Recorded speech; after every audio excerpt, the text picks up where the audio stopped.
이 밤에 우리 함께 데살로니가전서 3장 9절과 10절 말씀 2절 우리 함께 읽겠는데요. 같은 목소리로 우리 2절을 다 읽도록 하겠습니다. 함께 읽습니다. 우리가 우리 하나님 앞에서 너희로 말미암아 모든 기쁨으로 기뻐하니 너희를 위하여 능히 어떠한 감사로 하나님께 보답할까. 주야로 심히 간구함은 너희 얼굴을 보고 너희 믿음이 부족한 것을 보충하게 하려 함이라. 아멘. 이 밤에는 감사기도와 간구라는 제목으로 우리가 같이 말씀을 나눴으면 합니다. 제가 성경 말씀을 읽으면서 오늘 본문만큼 바울이 남긴 글 중에서, 편지 중에서 저에게 공감이 되는 구절이 없었던 것 같아요.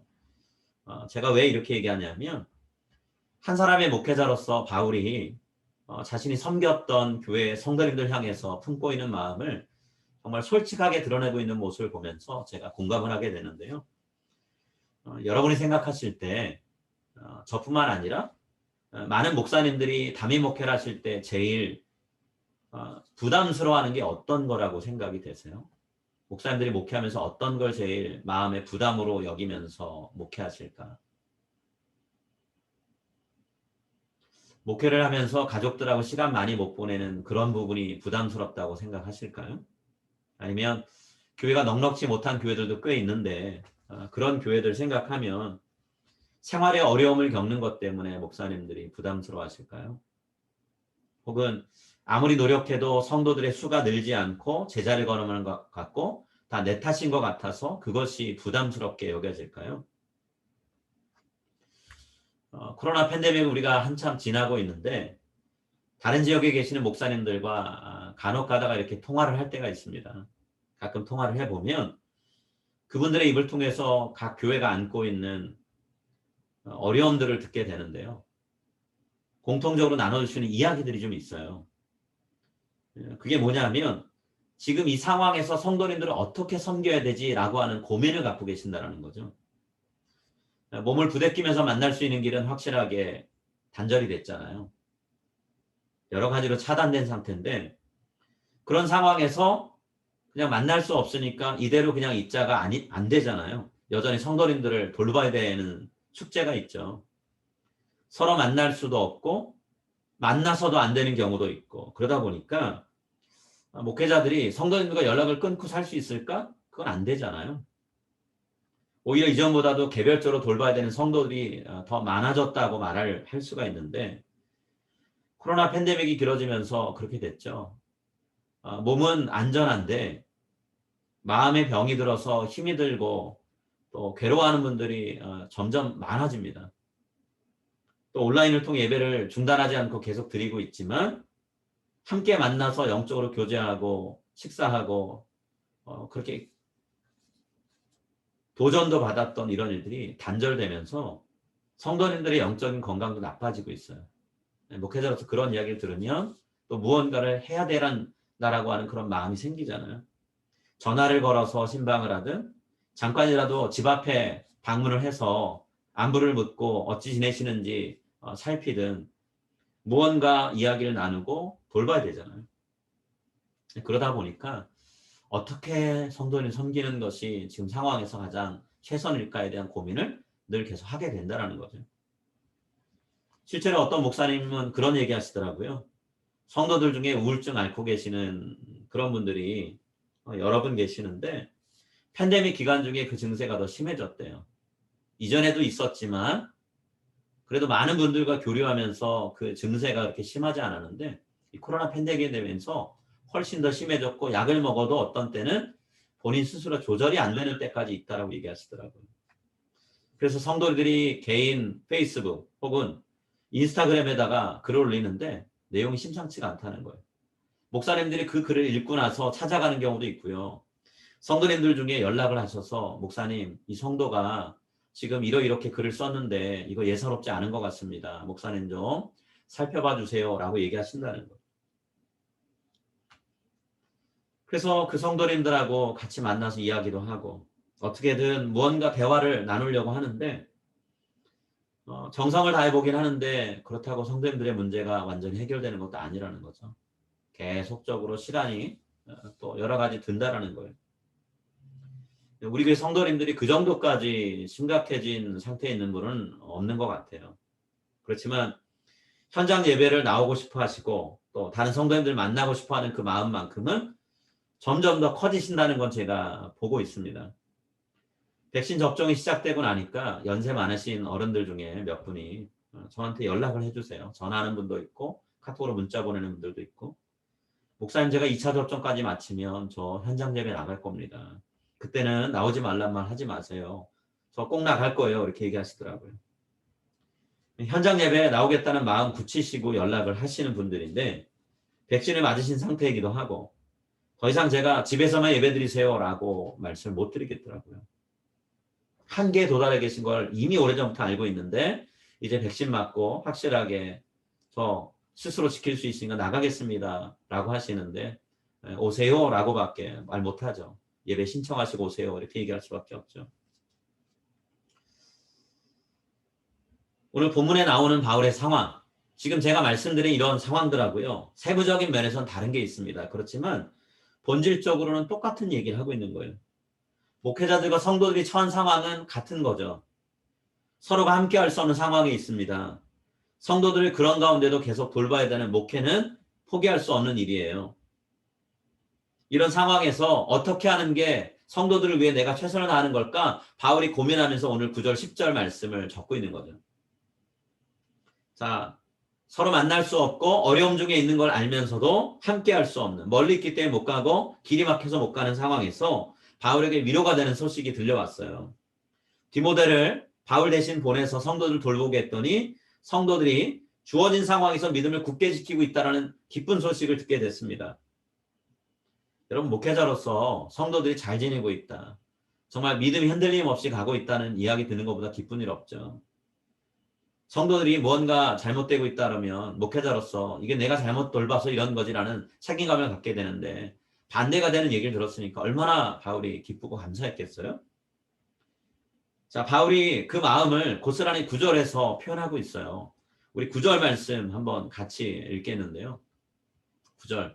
어려움 중에 믿음 지키는 성도들 때문에 감사하면서 바울이 어떤 이야기를 하는지 우리 함께 9절 읽겠습니다. 우리가 우리 하나님 앞에서 너희로 말미암아 모든 기쁨으로 기뻐하니 너희를 위하여 능히 어떠한 감사로 하나님께 보답할까. 아멘. 여러분, 여기서 바울이 기쁨이란 말을 2번 사용했습니다. 한 번은 명사로, 한 번은 동사로. 모든 기쁨으로 기뻐하니 이렇게 얘기했어요. 솔직히 기뻐한다고 얘기하면 끝나는 얘기잖아요. 2번이나 같은 말을 왜 반복할까요? 그만큼 바울에게 이 상황이 너무 기쁘다는 거예요. 본인이 몸으로 못 갔지만 이야기를 들어보니 성도들이 지금 어려운 중에서 꿋꿋하게 잘 지내고 있구나. 그냥 이 악물고 버티고 있다가 아니라 서로가 서로 돌보면서 믿음 잘 지키고 있구나라는 거죠. 성도들 때문에 생긴 기쁨이에요. 바울 자신이 일이 잘 돼가지고 기쁜 게 아니라는 거죠. 1장 1절에 이미 바울이 얘기했었죠. 데살로니가 성도들이 보여주는 믿음의 역사, 사랑의 수고, 소망의 인내, 믿음과 사랑과 소망, 이 3가지가 성도들의 모습 가운데 다 있다는 거예요.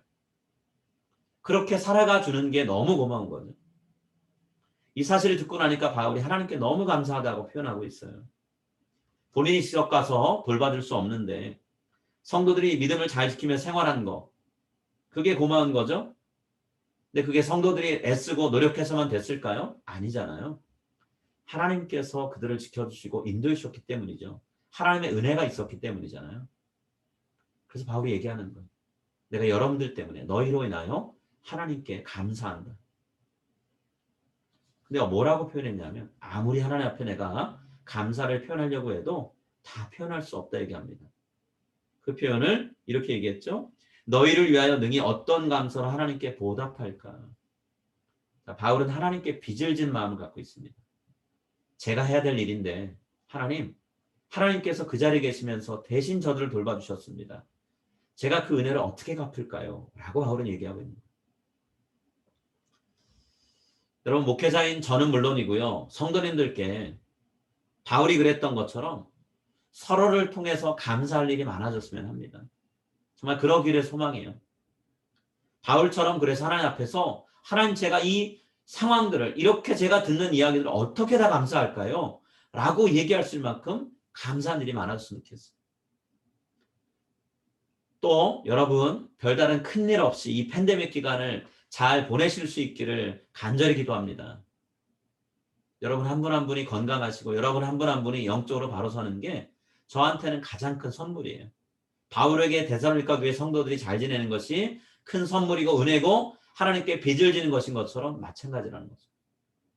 이 자리에 함께 하신 여러분들 한 분 한 분 가정 가운데 하나님이 베푸시는 큰 은혜가 순간순간마다 임하시기를 간절히 기원합니다. 자, 바울이 감사 기도를 드렸죠. 그리고 이번에는 바울이 하나님 앞에 간절하게 구하는 기도 제목 하나를 내놓고 있어요. 감사하면서도 또 하나 하나님께 구할 것이 있었던 거죠. 뭘 기도하고 간구했냐면 성도들이 믿음이 자라려면 바울이 결국에는 가서 그들 곁에 있어야 되는데 하나님 제발 저들한테 말씀 전하고 훈련시킬 수 있도록 저들과 함께 할 수 있는 기회를 주십시오 라고 간구하고 있어요. 지금까지 홀로 지내온 거 참 감사하지만 그러나 하나님 이거 오래 못 갑니다. 결국 제가 필요한 순간이 있습니다. 저를 보내주세요 얘기하는 거죠. 우리 10절 말씀 바울의 간구를 좀 같이 나눴으면 합니다. 성도들의 믿음이 자랄 수 있도록 방문할 수 있도록 도와달라 얘기하면서 뭐라고 얘기하는지 우리 10절 같이 읽겠습니다. 주야로 심히 간구함은 너희 얼굴을 보고 너희 믿음이 부족한 것을 보충하게 하려 함이라. 바울은 어려운 상황에서 성도들이 흔들리지 않고 버텨준 게 참 고마웠어요. 하지만 한편으로 생각해 보면 성도들에 대해서 안타까운 마음이 참 많이 있었어요. 데살로니가에 처음 방문했을 때 더 오랫동안 머물면서 그들에게 말씀을 전하고 훈련을 시켜줬으면 얼마나 좋았을까라는 아쉬움이 있는 거죠. 이제 막 믿음의 꽃을 피워나가려고 하는데 바울이 쫓겨나듯 떠날 수밖에 없었던 게 너무 못내 아쉬운 거예요. 그때도 성도들을 말씀을 많이 가르칠 기회가 없어서 못 그랬는데 지금은 아예 못 가니까 그럴 수 없는 거죠. 저는 이 부분도 바울의 심정을 어느 정도 공감을 하게 되는데요. 담임 목회자인 저에게 주어진 임무가 두 가지죠. 하나는 성도님들을 개별적으로 신방하고 돌보는 일입니다. 그리고 또 하나는 말씀으로 성도님들을 잘 먹이는 거예요. 양육하는 일입니다. 이 일을 위해서 성도님들께 지금처럼 설교할 때가 있고요. 또 다양한 방식으로 성경 공부를 통해서 말씀의 양식을 공급하는 역할이 제게 주어진 숙제고 하나님이 저에게 맡기신 일이에요. 그런데 이 일을 준비하다 보면 시간이 많이 들죠. 상당한 시간과 에너지가 듭니다. 그러다 보면 신방을 위해서 떼어놔야 될 에너지와 시간, 양육을 위해서 떼놓고 써야 될 시간, 이 둘 사이에서 늘 시소타기를 하게 돼요. 어느 한쪽도 소홀히할 수는 없는데 이 두 가지를 완벽하게 감당할 수는 없는 것이 저희 현실인 거죠. 주어진 시간 한계가 있고 에너지 한계가 있고 동시다발적으로 터진 일들이 있고 어떤 것은 지속적으로 꾸준히 늘 시간을 비워놓고 가야 되고 어떤 일들은 갑작스럽게 터졌을 때 그때 놓치면 안 되는 당장 달려가서 처리해야 될 일들이 있고 그렇잖아요. 또 그것만 있는 게 아니라 안타까운 건 성도님들이 저와 함께 얼굴 마주하고 같이 말씀을 나눌 수 있는 예배를 통해 설교를 함께 나누든 말씀을 공부하기 위해서 공부하는 자리에 있든 서로 일정이 맞지 않고 시간적인 여유가 없어서 함께 할 수 없는 분들이 많이 있다는 거예요. 우리가 수요 기도를 해도 새벽 기도를 해도 혹은 다른 모임을 가져도 성도님들이 오실 수 있는 숫자의 한계가 있습니다. 다양한 이유가 있겠죠. 그런데 오지 못하는 것도 안타깝지만 말씀을 정작 먹고 누려야 되는 성도님들이 자꾸만 말씀의 자리에서 멀어지는 것 같아서 더 마음이 아파요. 제가 일일이 그렇다고 다 쫓아갈 수 있는 여력은 되지 않고요. 바울이 이런 비슷한 마음으로 지금 이 글을 쓰고 있는 거죠. 성도들을 제발 다시 만나서 기회가 되는 대로 그분들에게 말씀을 전하게 해주십시오. 그래서 바울이 이 부분 놓고 기도하는데요. 어떻게 기도하냐면 밤이고 낮이고 하나님 앞에 엎드려서 기도했다고 얘기합니다. 하나님 제발 제가 데살로니가를 꼭 갈 수 있게 해주세요. 여러 번 가려고 했죠. 앞에 그 이야기 합니다. 그런데 번번이 실패했대요. 바울은 이게 사탄이 막는 것이라고 얘기합니다. 정말 기도하고 준비했는데 이렇게 길이 열리지 않는 걸 보면, 그리고 여러 가지 어려움들이 생긴 그 뒤에 배후를 보면 사탄이 분명히 일하고 있다는 거예요. 여러분, 사탄을 이길 수 있는 길이 어디 있나요? 바울이 기도의 사람이니까, 성령의 사람이니까 자기 혼자서 이길 수 있나요? 그렇지 않잖아요. 하나님이 도와주셔야 된다는 거예요. 하나님이 길을 열어주시고 하나님이 사탄을 막아주셔야 된다는 거죠. 그 사람의 앞에 도와달라고 기도하는 거예요. 하나님 없이는 제가 못 갑니다. 하나님 없이는 제가 성도들을 돌볼 수가 없습니다. 하나님 없이는 제가 성도들에게 먹을 것을 전해줄 수가 없습니다. 하나님 제발 좀 길 열어주세요. 갈 수 있게 해주세요라고 기도하고 있는 거죠. 이 기도를 얼마나 열심히 했는지 바울은 심히 기도했다고 얘기합니다. 심이라고 번역된 단어는요, 다른 말로 어떻게 비교할 수 없는 정말 최상급의 열심을 갖고 기도한 걸 심이라고 번역한 말이에요. 밤낮으로 기도했고, 심히 기도했고, 구할 때 간절히 구했다, 간구했다 얘기합니다. 이 세 가지 말이 만나는 걸 보면 바울이 얼마나 뜨거운 자세로 이 부분을 놓고 기도했는지를 알 수 있는 거죠. 더 이상 열심히 구했다고 할 수 없을 만큼 바울은 기도했다는 거예요. 달리 표현하자면 죽을 힘을 다해서 이 기도를 했다는 얘기겠죠. 여러분, 이렇게 바울이 간절히 기도했는데 하나님이 바울의 기도를 들어주셨을까요? 아니면 그냥 넌 거기 있고 다른 사람을 통해 내가 일하마 라고 얘기하셨을까요? 열어주지 않으셨을 수도 있지만 우리가 사도행전을 통해 바울의 전도 여행 여정들을 보면 하나님이 응답해 주셨어요. 바울이 그 땅을 다시 밟고 성도들과 말씀을 나누게 하셨습니다. 데살로니가를 비롯해서 마게도냐 지방을 하나님이 다시 걷게 하셨어요. 그리고 성도들을 만나서 말씀을 전하게 하셨습니다. 바울이 안타까워하는 것처럼 데살로니가 교회 성도들에게 바울을 통한 말씀 양육이 필요했기 때문에 그랬다라는 거죠. 저는 오늘 이렇게 여러분들과 줌을 통해 만날 수 있는 게 참 감사하고 기뻐요.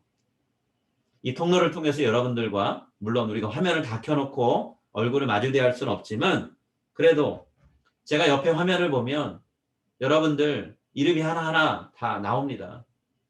아, 오늘 함께하는 자리에 이런 분들이 같이 오셨구나, 같이 기도하려고 말씀 들으려고 오셨구나 라는 생각을 하게 되거든요.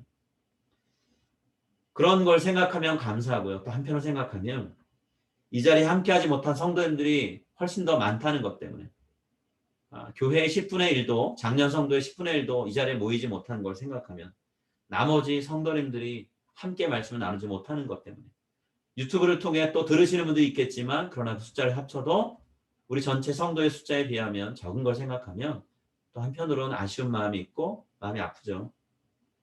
지금이 그 어느 때보다도 영적으로 공급받아야 될 때잖아요. 그렇지 못한 성도들이 많고 그로 인해서 영적으로 침체되고 시험을 당하고 있다는 이야기를 계속 듣는데 그럴 때마다 함께 말씀 나눌 수 있는 자리에 있으면 얼마나 좋을까라는 생각을 해보게 됩니다. 그리고 그분들을 위해 기도하게 돼요. 여러분, 바울이 간절히 기도했다 그랬죠. 그러면 이 본문 읽으시면서 이런 생각하실 수 있어요. 그래, 그게 목회자의 역할이지. 오늘 여러분께 저는 협조를 구하고 도움을 구하는 요청을 하려고 하는데요. 물론 저도 성도님들을 위해 기도해야 되겠지만 바울의 기도를 저와 함께 해주실 분들이 이 자리에 오신 분들 가운데 지속적으로 있기를 저는 부탁을 드립니다. 저를 위해서 기도해 주시고 성도님 한 분 한 분을 위해서 함께 기도할 수 있는 중보 사역자들이 이 가운데서 나오고 중보 사역팀이 생겨났으면 좋겠어요. 바울처럼 밤낮으로 기도하고 심히 기도하면서 교회와 성도님들을 위해 같이 기도할 분들이 많이 필요합니다. 몇 사람 있으면 되는 게 아니고요. 정말 많이 필요해요. 그 자리에 여러분 함께 해 주시겠어요? 제발 그렇게 해 주시기를 여러분께 부탁을 드리면서 오늘 설교를 마치려고 합니다. 여러분 함께 기도해 주세요. 저에게 힘을 하나님이 달라고 기도해 주시고 능력 달라고 기도해 주시고 성도들을 같이 돌볼 수 있는 그런 마음 달라고 기도하면서 우리 함께 이 코로나 팬데믹이 끝나는 시간까지 우리가 힘차게 달려갔으면 합니다.